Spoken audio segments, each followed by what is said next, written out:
When the price of everything is through the roof and it's still going higher, what are we as everyday consumers supposed to do about it? Well, maybe the answer is that we stop being that. We stop being everyday consumers. It's not a novel idea, and in fact, it's more than a century old. Way back in 1899, at a time when robber barons like Rockefeller and Carnegie ruled America, economist and sociologist Torsten Veblen explored the idea of conspicuous consumption in his book, The Theory of the Leisure Class. The idea of people buying stuff they didn't really need was contributing to the stratification of society, he argued. The general public was itself contributing to the widening gulf between rich and poor simply by being good consumers.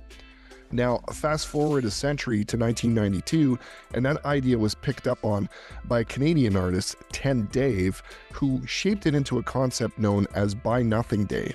And it was exactly what it sounded like. Here's one day of the year where you simply don't buy anything. It wasn't meant to be revolutionary, but it was meant to be symbolic, to get people thinking about their consumption, and maybe that they should just buy less in general. Soon after that, Adbusters, a left-wing counterculture magazine founded in Vancouver in 1989, joined in. Now, Adbusters linked it to environmentalism, that conspicuous consumption wasn't just driving inequality, it was also killing the planet. In 1997, the magazine linked Buy Nothing Day to Black Friday, the day after U.S. Thanksgiving, which is one of the biggest shopping days of the year and which kicks off the busy holiday buying period. Now, it got a lot of attention, and like a lot of other deliberately provocative Adbuster stunts over the years, it kind of faded away. The Buy Nothing Day still exists, and it still has its adherents, and it has also spawned similar movements. Ain't Buying It, for example, is a thing that's happening this year, and the idea is similar, buy nothing, except it's targeted specifically at Home Depot, Target, and Amazon. Now on the podcast this week, we have Adbusters founder Kalle Lasn, and we're talking about the legacy of Buy Nothing Day. It may have been a fad, but he believes a generation of consumers, yes, consumers, internalized it, and that it's part of a growing awareness that the planet is on a very, very bad path. Kalle is 83 and he's been around the block. His family fled Estonia around the end of World War II and he spent some time in a German refugee camp. He lived in Australia and Japan before he finally ended up in Canada in 1970. Now, he started out as a documentary filmmaker, and in doing so, he got interested in economics, or more specifically, the failure of economics. And that was the impetus behind founding Adbusters. First, it started as a magazine, and then it became a nonprofit. Now, while he is generally identified as a leftist, lately he has been making the case for a post-political world. It's a necessary way of thinking, he argues, as the world spirals closer and closer to environmental disaster. In 2023, he published the Manifesto for World Revolution, which is a book that outlines the radical steps we need to take in order to make it through the 21st century.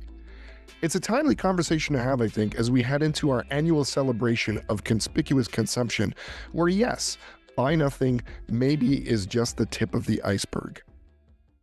Buy Nothing Day first took place 33 years ago. What was the impetus behind it originally? And given that it's been several decades, how do you think it's changed since then?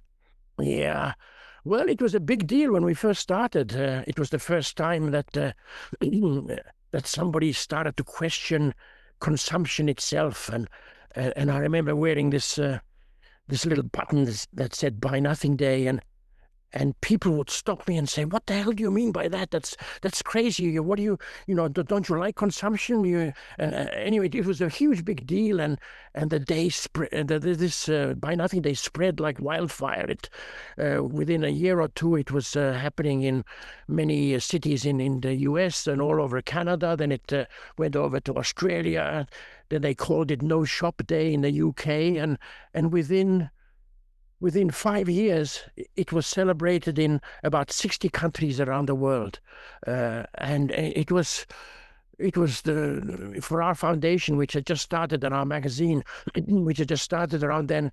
It was the first indication that if you come up with a provocative idea, then it can spread like wildfire, and it is possible even for a small NGO like Adbusters Media Foundation to actually launch these memes, these big ideas, these metamemes as I call them, and make a difference. It was quite a wonderful thing. But then then after about 5 or 6 or 7 years, it started to fade.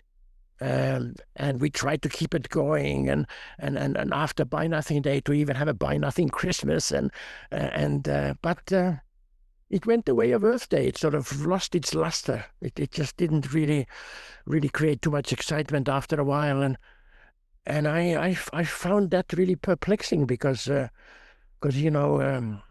we the rich 1 billion people on this planet. I mean, we are the primary cause of this existential crisis of climate change that we're in right now, and for us, the people who consume like 60, 70, 80% of the world's resources and spew out most of the toxic waste and so on, and for us to sort of continue consuming at the kind of a this decadent overconsumption has to stop. And if we, the rich people of the world, actually did decide that we're going to cut back our consumption by, let's say, 25%, then we could actually start solving this existential crisis of climate change. But somehow we enjoy our avocados from Mexico and our lattes, and we love driving around in our cars, and somehow 30 plus years after we launched Buy Nothing Day, we haven't made hardly a dent in this whole idea of overconsumption that has to stop. It's funny because I was just reading about, I think this was in The Guardian. They had a story the other day about something called the We Ain't Buying It campaign. And I guess this is organized by some of the same people that were behind this big No Kings protest in the US not so long ago. So it seems like the spirit kind of lives on, or it's like reviving in a different form. I believe they're protesting specifically a couple of companies, like don't buy anything from Target or Home Depot or Amazon.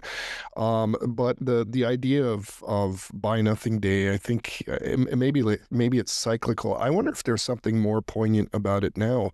A few weeks ago, I had a former Biden advisor, Tim Wu, on the podcast, and he's got a book out called The Age of Extraction, where he's talking about how, financialization has infested pretty much every industry and driven the price of everything sky high. So I kind of wonder, like, in the sense of Buy Nothing Day, when everything is a ripoff, is the only answer to buy nothing. Do you think it's more poignant now, even though maybe it's not as at the forefront of the public consciousness? Well, there has been some positive developments. Like now there are various on the internet. You can go and you can exchange stuff, and there's a kind of I'm not going to buy anything. If I really need something, then I'll find out maybe my neighbor has that, and I can actually swap something with them. And so there is a kind of a buy nothing kind of a aesthetic that's still out there. But that core idea that we, the rich 1 billion people on the planet, have to cut back on our decadent overconsumption, and that may be the only solution to this crisis that we're in, that idea has somehow been lost in the wash. And I think that there's some sort of a denial going on. It's somehow we just don't want to point the fingers back at ourselves and say, my God, we are actually we are actually the problem, and if we're going to solve it, then we have to do it ourselves. There's something sad about that. It's almost like a cultural denial of the highest order. Yeah, and there's, I guess, a lot of reasons for that. So Buy Nothing Day is almost like the tip of the iceberg when it comes to what you guys have been doing at Adbusters for decades now. And a lot of this is encapsulated in the manifesto that you published, I guess it was about 2 years ago, I think it was. You get into a lot of those issues and a lot of those problems in that manifesto. You talk about metamemes. You've already mentioned metamemes. Before we get into the specifics, can you just explain what you mean by metameme? Well, a metameme it's a really big idea. It's an idea that's big enough to change this surveillance capitalist system that we're now caught in, our communication system. It's an idea that's big enough to fix climate change. Maybe the idea of segueing into two-cost markets. That's a meta meme. and how to stop corporations from growing really big and lording it over us. And can we do that with a size tax? That's a meta meme. Can we shift the paradigm of economic science? Can we move from economics to bionomics? That is a meta meme. And in the political realm, can we launch a third political party in America or in Canada, anywhere, that somehow jumps over the dead bodies of the old left and right and starts a whole new political vibe? That is a meta meme.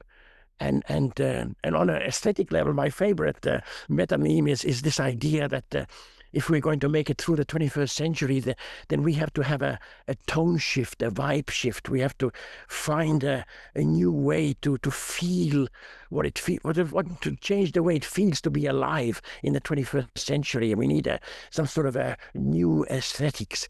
So I think that the only way for us to survive in the future is to brainstorm about what are these really big ideas without which a future is unthinkable, and then to start deploying those ideas and pushing them through, and that may be the only way for us to make it through this 21st century. Right. Okay. So now some of the calls to action that you call for in the manifesto is I'll just go through a couple of them and then we'll talk about a few of them specifically. One of them is imposing a 25% market share cap on companies. This is, in direct response, I think, to the oligopolizing of our economies. There's a bit in there about revoking corporate charters on companies when they commit crimes, particularly ecological ones against nature. And then there's some suggestions about rules that would require stock buyers to hold their purchases for at least 24 hours. I think it's a really good one, actually. That would eliminate bot trading. But probably, I correct me if I'm wrong, but I think like the core of the philosophy, the core, or maybe almost like the core meta meme, as you call it, is this idea of true cost. And that is that the prices that we pay for things, they would have to have like the true cost, displayed. Can you explain a little bit more about how true cost works? Yeah. I agree with you. I think the true cost is that one big meta meme in that manifesto for World Revolution book that I think it's the granddaddy meta meme of them all. It's the big one, and it comes from some brainstorming sessions that we've been having here at Adbusters for a long time, and it started off by us looking at the global marketplace and coming to this stunning realization that there are probably around a few 100 billion, possibly even as much as 1 trillion market transactions happening in the global marketplace every day. People buy little things, big things, whatever. And only a very tiny percentage of them actually tell the real truth. Most of the costs are bogus costs. You buy an avocado from Mexico, and the cost of getting that avocado with a container ship over to your hand, that cost isn't really added in properly there. And if you buy a car, then you pay whatever $30,000-$40,000 for the car, but then you drive it around for the next 10 years and you spew carbon into the atmosphere, and this damage that you've caused, that isn't internalized in the cost that you paid for the car. That's been pushed on to future generations for them to pay that cost. So if you have a trillion bogus transactions happening every day that pushed the planet deeper into the shit, so to speak, then what do you think would happen? Then we're going to lose the planetary endgame. It can only get worse. Every bogus purchase will push a little bit more carbon into the atmosphere and do us in. So then we thought to ourselves, well, we have this UPC code that's pretty well on every product now. What would happen if we somehow got economists to work out the true cost of what product should really cost? And then as soon as you sort of scan the UPC code, then you're not just paying for the product, but you're also paying for the damage that product produces. And sometimes it can be a negative thing. You add on the cost because it has to be added on. But for bicycles and many other things, you can actually reduce the cost. So this idea that a global marketplace where every product tells the ecological truth. To us, it felt like the beginning of some kind of a coming to terms with this existential crisis of climate change that we're in, and we've had every time I talk about this, then I get a lot of pushback. People say, "Oh, Kalle, you're crazy. This will never happen." And some of the biggest ecological luminaries of our time, I've talked to them, and they basically poo-poo it and say it's just a talking point. But I still believe that as the temperature goes up, as the when it gets to the point where you can't go out in the summer anymore because it's so hot, and when it gets so hot that things just go on, things just get out of hand, and life becomes intolerable on this planet. I think the moment will come when people will be ready for an idea like that, because it's actually a beautiful idea. It's a non-violent idea. It's an idea that says to everybody on the planet, look, if you want to survive through the 21st century, let's start paying the true cost for every product that we buy. And to me, this is the beautiful metameme, a non-violent way of fixing this crisis that we're in. A lot of the suggestions in the metamemes that are in this manifesto are, as you just said, a lot of them are kind of, kind of out there, or people will look at them and say, "Oh, that'll never work. We'll never do that." So Yeah. I'm kind of curious. You've already sort of touched on it. Is that the suggestions are do we need to get closer, or do those suggestions become more appealing the closer we come to societal and ecological collapse? Mm. Do we need to accelerate that and get closer to those things before people, choose to consider such Mm. options? And if that's so, is that why you made them? Are they kind of, did you put those out there as a way to, like, here they are for when you're ready for them? Is that kind of the idea? Well, no, I would like many of these ideas, many of these metamemes to be implemented right away. The sooner we Sure. do it, the better. Um, but of course, what we're caught in this kind of a strange state of denial, especially in the rich developed part of the world. Like here in Canada, in America, in Japan, in Europe, in Australia. I mean, we still have it pretty good. We know there's some temperature keeps on going up, and we know that there are more and more failed states, and that wars are breaking out, and that the water is running low, and we know that a huge amount of pressure is being put on the 8 billion people who live on this planet, uh, and yet somehow it I think evolutionary wise we're not able to deal with that. We're not able to say, my God, we're not going to make it through the 21st century. We'd better do something about it. That's not the way the human mind works. It's the human mind worries about, what am I going to have for breakfast tomorrow morning, or can I? So I think that we're in this strange state of denial, and I think that these meta-memes are pushing the meta-memes on people and explaining it to them. I think this is a way of breaking out of the denial. And if we can't break out of the denial just by arguing with people and talking to people and writing books and persuading people, then eventually they're going to be persuaded by the fact that this human experiment of ours on planet Earth is slowly spiraling into what I think could be a very long, maybe I think it's going to be like a 10,000 to 100,000 year dark age, and somewhere along the line, as we spiral downwards, people will have to either wake up or die. Mhm. Right. Well, let's get back to true cost for just 1 second, because it seems like Canada tried to do something to that extent. We did the Liberal government. I guess it was a little while ago. They ushered in this carbon tax, and then promptly removed that carbon tax after it proved to be unpopular. So I'm curious. Having read this idea of true cost in the manifesto, I'm curious what you think about this whole ping pong situation as it relates to Canada's carbon tax. Yeah, well, the carbon tax is sort of the beginning of a true cost global marketplace, but the trouble with it is that first of all, it's politically unappetizing. The standard political parties, the left parties and the right parties, they worry more about winning the next election than they do about fixing the existential crisis of climate change. So just like you said, all of a sudden we don't even have much of a carbon tax anymore.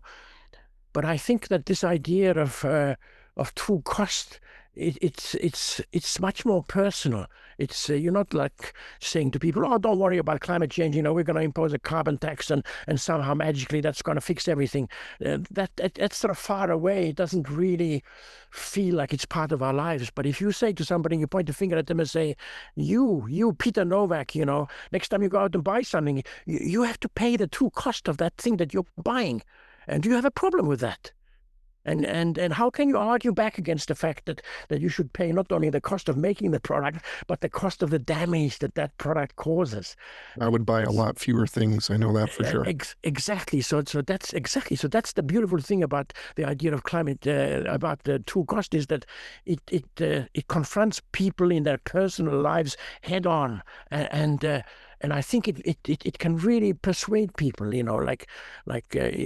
If you point that finger at people and say, "Are you willing to pay the true cost?" Most people will say yes. And that's the beginning of something big. Hmm. Well, you said that it's a personal thing. One of the things that I really got a sense of it being personal as I was reading the manifesto was there's a lot of seeming hate for economists. Oh, yeah. Can you, I feel like I might trigger you here, but can you talk about some of that hate that you have for economists or disapproval of modern economics? Oh, I hate economists. I hate them with a passion. This was about 40 years ago. The National Film Board of Canada gave me $250,000 to make a film about the global economy.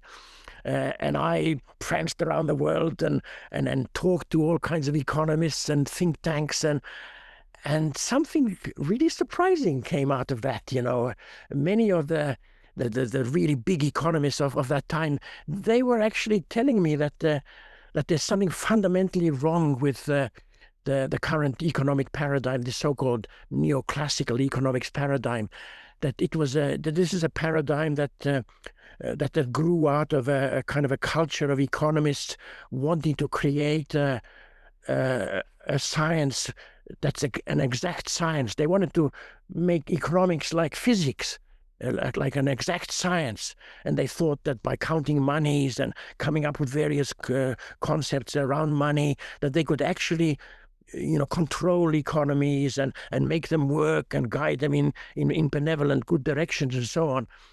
And what these people that I was talking to, what they told me was that's a really stupid thing that we got caught up in. We got caught up in this exact science that ultimately didn't know what it was doing, because economics, these people told me, is not an exact science, it's a social science. It has to do with psychology, it has to do with communities, it has to do with families, it has to do with biological flows as well as money flows.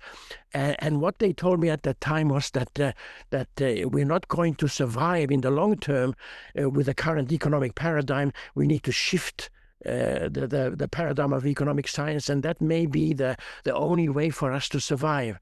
And ever since then, in the pages of Adbusters and in all the books I've written, and I keep on harping on this point, because economists keep on getting away with it, crash after crash, even though there are these horrible events happening right now, ecological events, the hurricanes, the floods.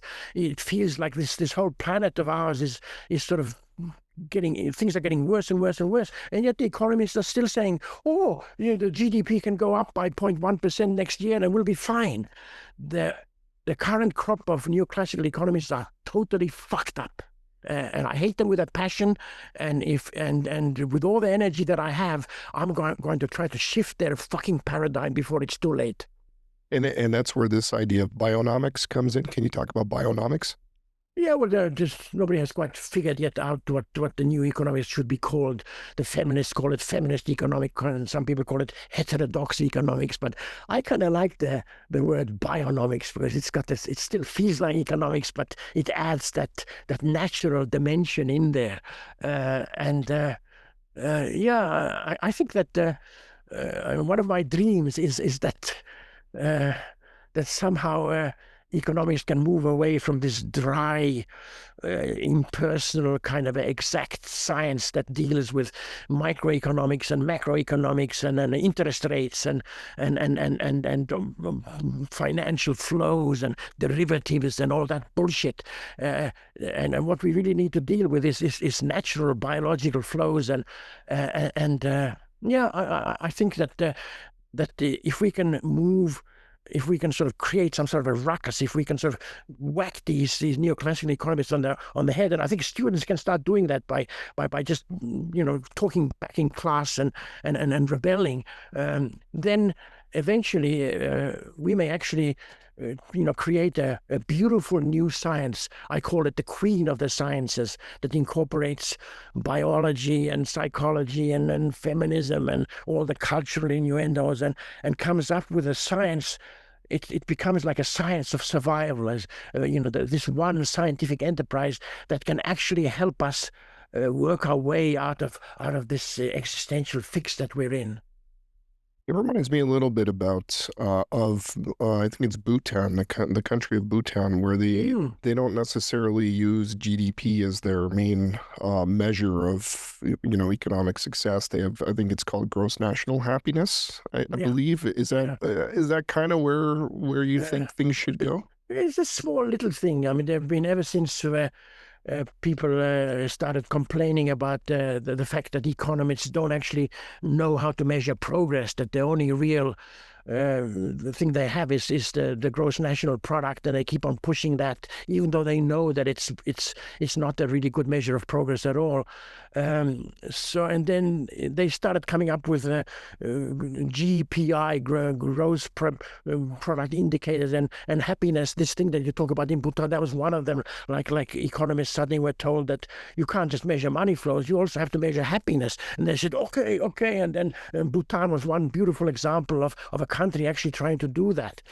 Uh, but it's just a small little thing, We need to think on a much bigger metamathematic level about what is actually wrong with the current economic paradigm in that sort of that huge perspective way of thinking about it, and it's only that way that I think we can fix economics, because economics, let's face it, the science of economics, it's sort of the theory that drives capitalism. It's the theory, it's the theoretical foundation of our global system is economics. And if we get that wrong, if economists don't know how to measure progress, and they keep on talking about growth, growth, growth as being the solution to every problem, when we know that we've already reached the limits of growth. So yeah, so it's time to sort of whack this dysfunctional neoclassical paradigm into a new orbit. Uh, And that ties to politics too, because I'm hearing, sort of an increasing number of people suggesting that we are arriving at or at sort of a post left right political world, that it's not so much about left and right anymore, that it's we've kind of moved beyond that, and in some degrees we're into like the right versus wrong sort of stage of politics. mm, Can you expand a bit on, because you do touch on this in the book as well, can you mm, expand on that line of yeah, thinking? yeah. So, I started about, I remember 25 years ago at the beginnings of Adbusters magazine. I remember criticizing the political left. I remember saying something like, "It's time for us to jump over the dead body of the old left."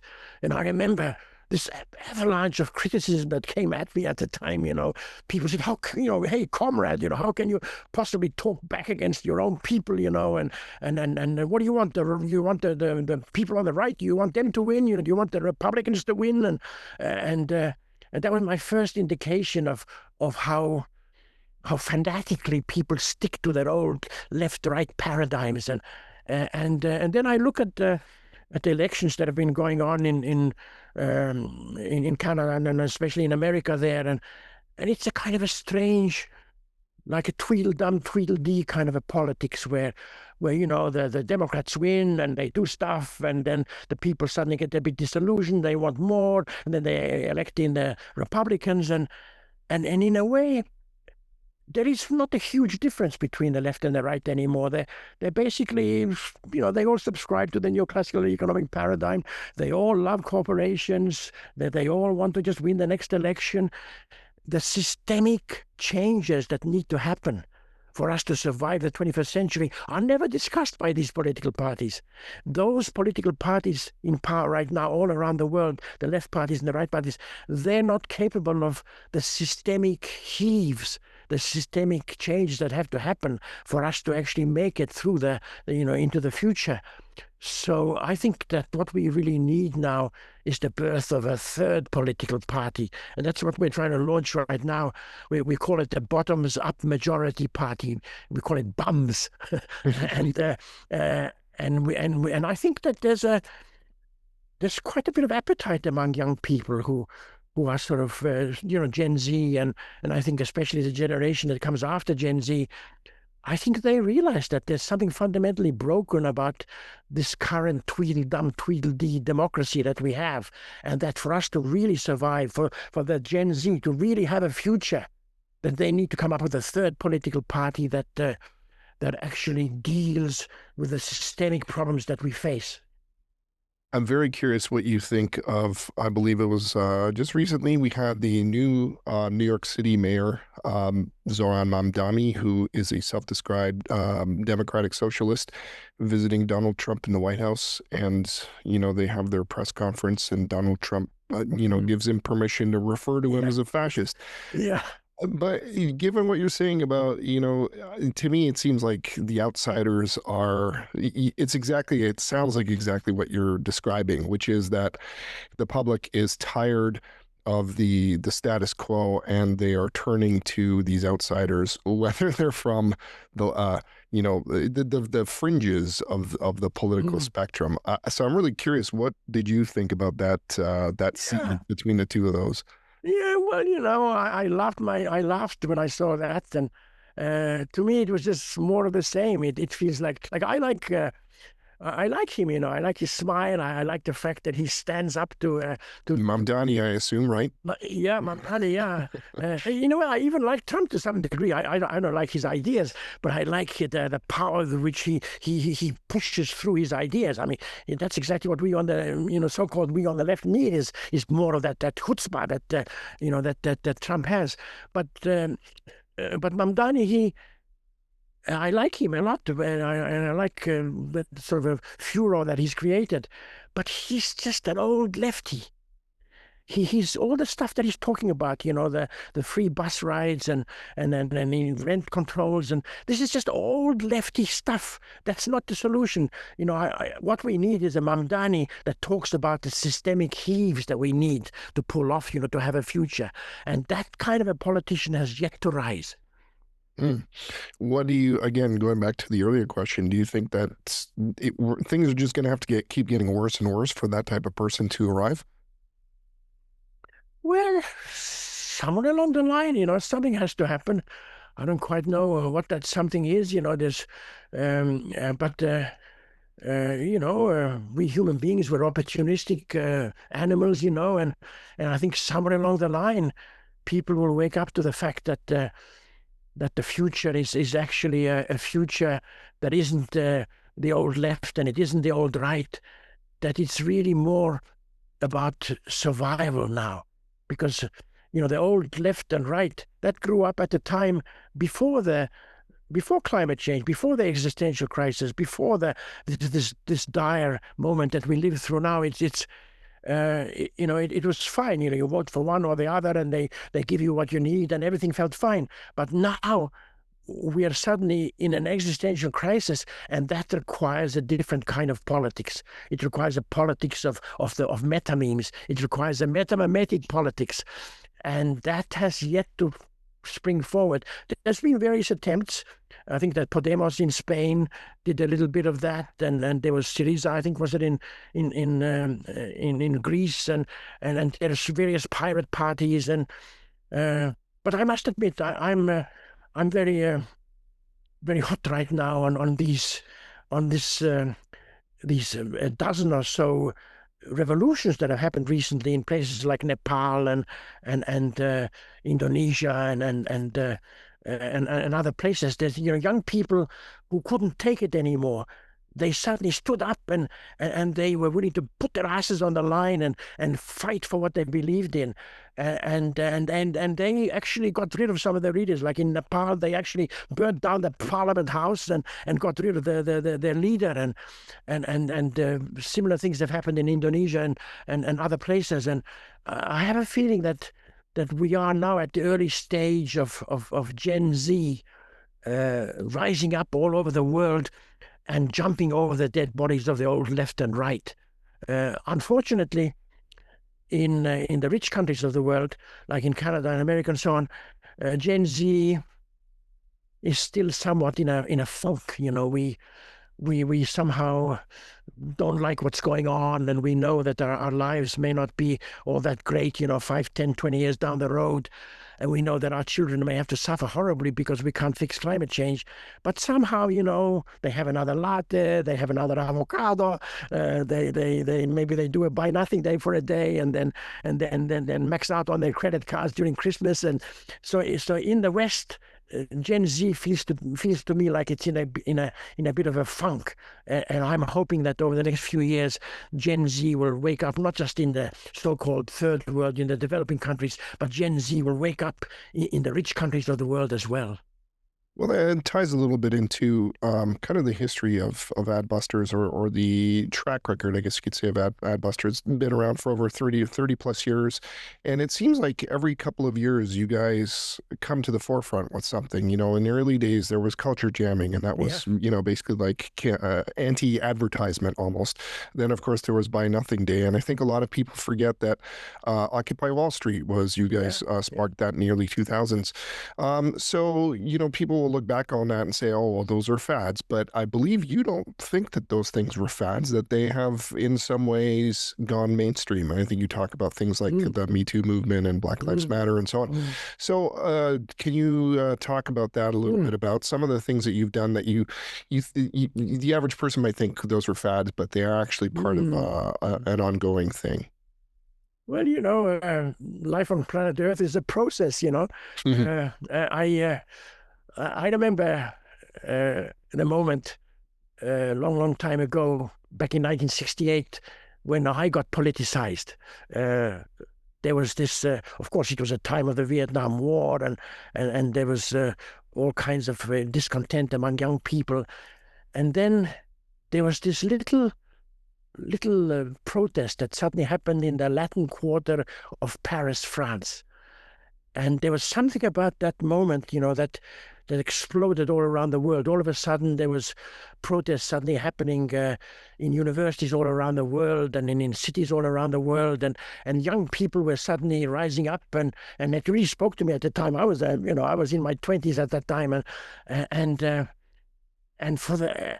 there was all of a sudden a moment when the whole world seemed to be exploding, and the feeling was that, my God, we could actually be at the beginning of a world revolution. This could be a moment when the young people of the world rise up and say, we don't like what our parents and the old people have done.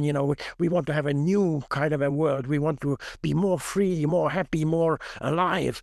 But then it didn't last all that long. It sort of petered out, but still it politicized me and a whole generation. My generation was politicized in 1968 in the wake of that protest in that started in Paris, and then in a strange twist of fate, in 2011, we sparked Occupy Wall Street.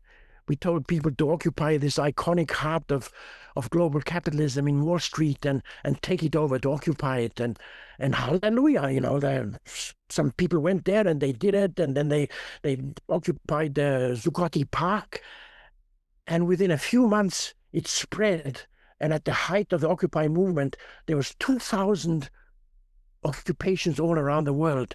And that feeling I had in 1968 happened all over again. I had this feeling that, my God, if we can keep this going, if we can just keep pushing, then then we can actually pull off this almighty heave in global culture, and we could actually have a global revolution that we didn't quite pull off in 1968. But that also petered out. And it wasn't a fad, because millions of young people around the world were politicized during Occupy Wall Street, just the same way that I was politicized during 1968. So 68 was number one, 2011 was number two, and now I'm dreaming of I'm Adbusters Media Foundation right now. We're fighting for a third crack at it, third time lucky. We think that this current moment that we're living through, which is much more serious, much more scary than anything that's ever happened before in human history, now more than ever, we need some sort of a hopefully non-violent global uprising where the young people, knowing that their future doesn't compute, that they suddenly start heaving the world in a benevolent new direction, using some of those metamemes that are in that Manifesto for World Revolution book. So I'm putting my money on a third time lucky global revolution that I think will happen over the next few years. Many thanks to Kalle Lasn for joining us this week. If his radical ideas sound appealing, head on over to adbusters.org, and don't forget to subscribe to Do Not Pass Go if you haven't already. It would be odd in this episode to suggest anyone sign up as a paid subscriber, but fortunately you can become a free subscriber, so please do so. And we'll see you next time.